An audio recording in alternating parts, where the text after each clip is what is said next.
यहाँ 4 point India के deduct हो गए तो क्या हम WTC फाइनल खेलने के रेस से बाहर हो जाएंगे? अगर अब मैच अगर लेट से आप ये हार गए तो और ऊपर से 4 पॉइंट डिडक्ट हो गए, खत्म हो गया। मैं कह रहा हूँ ड्रॉ हो जाए तो फिर 4 पॉइंट भी नहीं मिलेंगे, 4 पॉइंट डिडक्ट हो जाए तो फिर आपको मिलेगा ही नहीं ना, आपको ड्रॉ का भी पॉइंट नहीं मिलेगा, WTC फाइनल से बेसिकली बाहर हो जाए, ऑलमोस्ट खत्म हो जाएगा आपका।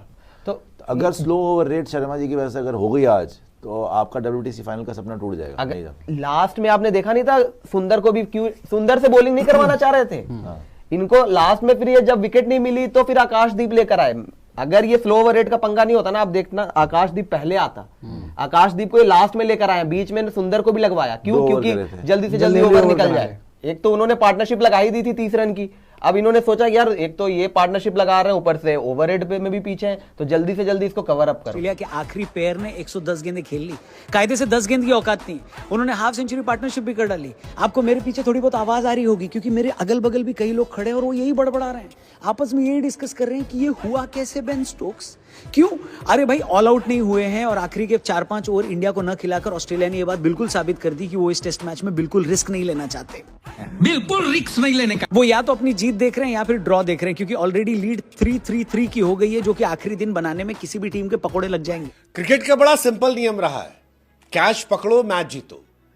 लेकिन जायसवाल ने जब 3 कैच ड्रॉप किए तो फैंस के मन में सवाल आया कि यार कहीं जायसवाल के कैच मैच तो नहीं फंसा देंगे, क्योंकि जायसवाल ने जिन 3 खिलाड़ियों के कैच ड्रॉप किए वो तीनों बड़े प्लेयर रहे।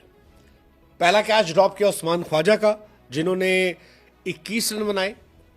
अब ये 21 रन 228 से कॉन्टेक्स्ट में देखिएगा, क्योंकि टोटल रन जो है 228 बने।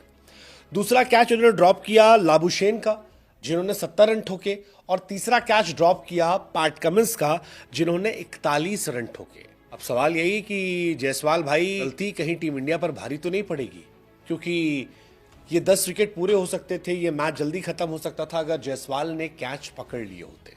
मार्क ने कहा विराट कोहली मैदान पर बेहद उत्साहित दिख रहे हैं, जैसे कि वो टीम की कप्तानी कर रहे हो। सोशल मीडिया पर भी कप्तान कोहली ट्रेंड करने लगा और लोगों ने विराट के गोल्डन कैप्टेंसी पीरियड को जमकर याद किया। कोहली ने आखिरी बार 2021-22 में साउथ अफ्रीका दौरे पर टीम इंडिया की कमान संभाली थी। भारत के सबसे सफल टेस्ट कप्तान कोहली ने 68 टेस्ट में 40 में जीत हासिल करी है, जिसमें उनका जीत प्रतिशत 58.82 का रहा है। जीत के मामले में कोहली साउथ अफ्रीका के ग्राहम स्मिथ, ऑस्ट्रेलिया के रिकी पॉन्टिंग और स्टीव वॉ के साथ चौथे सबसे सफल टेस्ट कप्तान है। क्या बात है। खैर मैदान पर चाहे कोई भी कप्तानी करे, अपने को तो ये टेस्ट मैच भी जीतना है और इसके बाद इस सीरीज को भी हथियाना है। लेकिन कौन सा ऐसा खिलाड़ी है जो 5वें दिन भारत के लिए ये कर पाएगा? We only believe in Jassi भाई, लेकिन अब ऐसा लगता है कि ऑस्ट्रेलियंस भी इस बात को मानने लगे। तभी तो ऑस्ट्रेलियन कह रहे हैं कि भाई साहब it's official, king only Jasprit Bumrah. Australia के फॉर्मर कैप्टन साइमन कैटिश की तरफ से कहा गया है कि अब इस बारे में चर्चा बंद कर देनी चाहिए कि भाई साहब किंग कौन है। किंग केवल एक है और वो है जसप्रीत बुमराह गेंदबाजों का।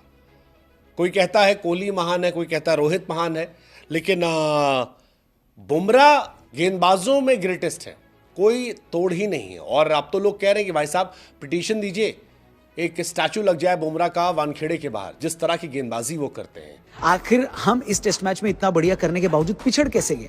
वेल बॉर्डर गावस्कर ट्रॉफी चल रही है, टीम को सपोर्ट करने का सवाल है।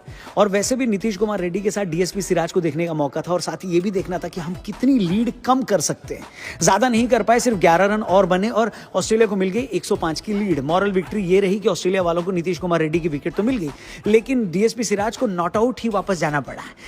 एक बार फिर ऑस्ट्रेलिया वाले भारतीय कानून को हाथ नहीं लगा पाए। वैसे 105 की लीड सिचुएशन के हिसाब से अच्छी खासी लीड थी। अगर इंडिया को इस टेस्ट मैच में वापसी करनी थी तो बहुत अच्छी गेंदबाजी की जरूरत थी, और बहुत अच्छी गेंदबाजी से मेरा मतलब है कि बुमराह के अलावा बाकी लोगों को भी विकेट लेना था। शुरुआत बुमराह ने ही करी। पहली पारी में बुमराह को छक्का मारने वाले सैम कॉन्स्टास, जिनकी ऑस्ट्रेलियाई मीडिया ने इतनी तारीफ कर दी थी कि भाई चने के झाड़ पे चढ़ गया, उनको बुमराह ने बोल्ड मार के उसको झाड़ से नीचे उतारा। स्लो ओवर रेट बेसिकली हमें पेनल्टी लग सकती है, चांस है। अगर हम लेट्स से जीत भी जाते हैं तो भी हमें 8 में से सिर्फ 4 ही पॉइंट मिलेंगे। अगर स्लो ओवर रेट जीत गए तो फिर 12 पॉइंट मिलते हैं, उसमें से 12 में से 8 मिलेंगे। 8 कर लो, 3 या 4, अगर 3 कटते हैं तो 9, 4 कटे तो 8। वो कैलकुलेट होगा, फिर भी डिफिकल्ट होगा, लेकिन परसेंटेज तो नीचे ही जाएगी ना। 12 पॉइंट बढ़ाएगा परसेंटेज को, 8 पॉइंट तो कम ही करेगा ना। आपकी जो पॉइंट है उसमें जितना बढ़ना चाहिए उतना नहीं बढ़ेगा। परसेंटेज इतनी 12 पॉइंट से बढ़ जाएगी उतनी नहीं मिलेगी। और अगर ऑस्ट्रेलिया वहां श्रीलंका में जीत जाता है या सिडनी में जीत जाता है तो फिर उनका चांस कैचेस ही मैच जिताते, कैचेस विन द मैचेस आप नहीं फंसा सकते। लेकिन जायसवाल ने चौथे दिन 3 कैच ड्रॉप किए, इंपॉर्टेंट। ऑस्ट्रेलिया 7 रन पर 0 विकेट थी, उस्मान ख्वाजा 2 रन पर खेल रहे थे और कैच ड्रॉप किया उस्मान ख्वाजा का। ख्वाजा ने जो 19 रन ऐड किए वो यहां से जायसवाल के कोटे में चले गए।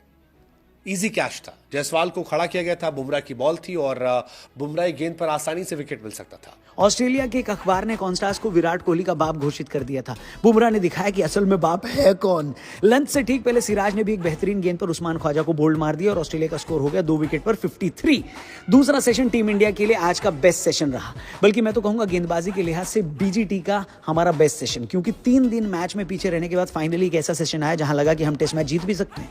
मेन वजह रही बुमराह के अलावा किसी और गेंदबाज को भी लगा कि विकेट लेना चाहिए और ये गेंदबाज थे मोहम्मद सिराज। बुमराह तो हमेशा की तरह बेहतरीन थे ही, लेकिन जैसा कि कल नीतीश कुमार रेड्डी ने सेंचुरी पूरी होने के बाद कहा कि आई ओनली बिलीव इन सिराज भाई, तो सिराज और बुमराह दो भाई दोनों तबाही बनकर ऑस्ट्रेलिया के बल्लेबाजों पर बरसे और एक वक्त पर स्कोर 6 विकेट के नुकसान पर 91 हो गया था। यहां पर ऐसा लग रहा था कि हम ऑस्ट्रेलिया को 250 की लीड के अंदर रोक पाएंगे, लेकिन 91 पर 6 के बाद ऑस्ट्रेलिया वाले पिच पर ऐसे अड़ गए जैसे प्रदर्शनकारी जंतर मंतर पर अड़ जाती। बुमराह जोश में थे। 99 फॉर 6 ऑस्ट्रेलिया थी, लाबुशेन 46 पर खेल रहे थे और कैच ड्रॉप हुआ।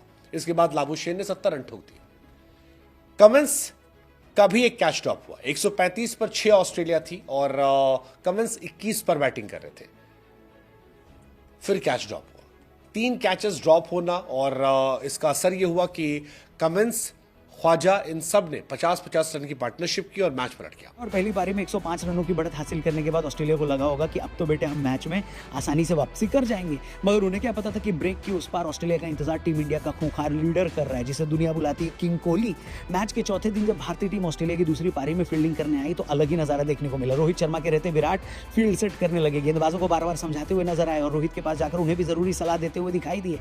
फैंस को एक टाइम ऐसा लगा कि कोहली फिर से टीम इंडिया के कप्तान बन गए। हालांकि वास्तव में ऐसा नहीं था बढ़ते हैं, क्योंकि ऑफिशियली तो कप्तान रोहित शर्मा है, मगर विराट के अंदर का लीडर जाग उठा और रोहित ने बैक सीट ले ली। ये तो हर किसी ने देखा कि रोहित के लिए ये सीरीज कांटों भरी रही है। टेस्ट फॉर्मेट में उनके खराब फॉर्म के अलावा कप्तानी पर भी सवाल उठाए जा रहे हैं और अब कोहली के फील्ड सेट करते हुए देखने के बाद सब इस बारे में चर्चा कर रहे हैं कि टीम इंडिया के लिए ये तो ब्लेसिंग इन डिस्गाइज है। कमेंट्री बॉक्स से लेकर सोशल मीडिया तक विराट अपने जोशीले अंदाज के लिए छा गए। दोस्तों जय हिंद, नमस्कार। भारत के द्वारा किए गए तमाम प्रयासों के बाद भी अभी भी WTC के फाइनल में पहुंचने के लिए भारत की उम्मीदों पे पानी फिरता है दिख रहा है। नीतीश रेड्डी, वाशिंगटन सुंदर के बेहतरीन पारी के साथ साथ जसप्रीत बुमराह की बेहतरीन बॉलिंग के बाद भी अभी संकट टला नहीं है भारत के ऊपर से। हालत ये हो गई कि फील्ड को सेट करने के लिए विराट कोहली भी बीच में कूद पड़े और इस तरह से ऐसा लग रहा था कि मैच के दौरान जिस तरीके से विराट कोहली फील्ड को सेट कर रहे थे, प्लेयर से बात कर रहे थे, ऐसा लग रहा था मानो कि कैप्टन रोहित शर्मा न हो कि विराट कोहली ही हैं। उनके अंदर का कैप्टन भी जाग गया। साथ ही साथ पाकिस्तान की भी हालत बहुत अच्छी नहीं है। वहाँ पे वैसी उम्मीद मानी जा रही है कि शायद पाकिस्तान भी साउथ अफ्रीका से ये मैच हार जाए। दोस्तों हम उम्मीद यही करेंगे कि पाकिस्तान और भारत दोनों ये मैच जीत लें, क्योंकि दोनों की जीत से WTC का रास्ता खुला रहेगा। अब देखते हैं आगे क्या होता है। अपनी राय हमें कमेंट बॉक्स में ज़रूर बताइए। चैनल पे पहली बार है तो चैनल को सब्सक्राइब और लाइक करना ना भूलिए। मिलते हैं आपसे अगले वीडियो में, तब तक अपना ध्यान रखिएगा। जय हिंद।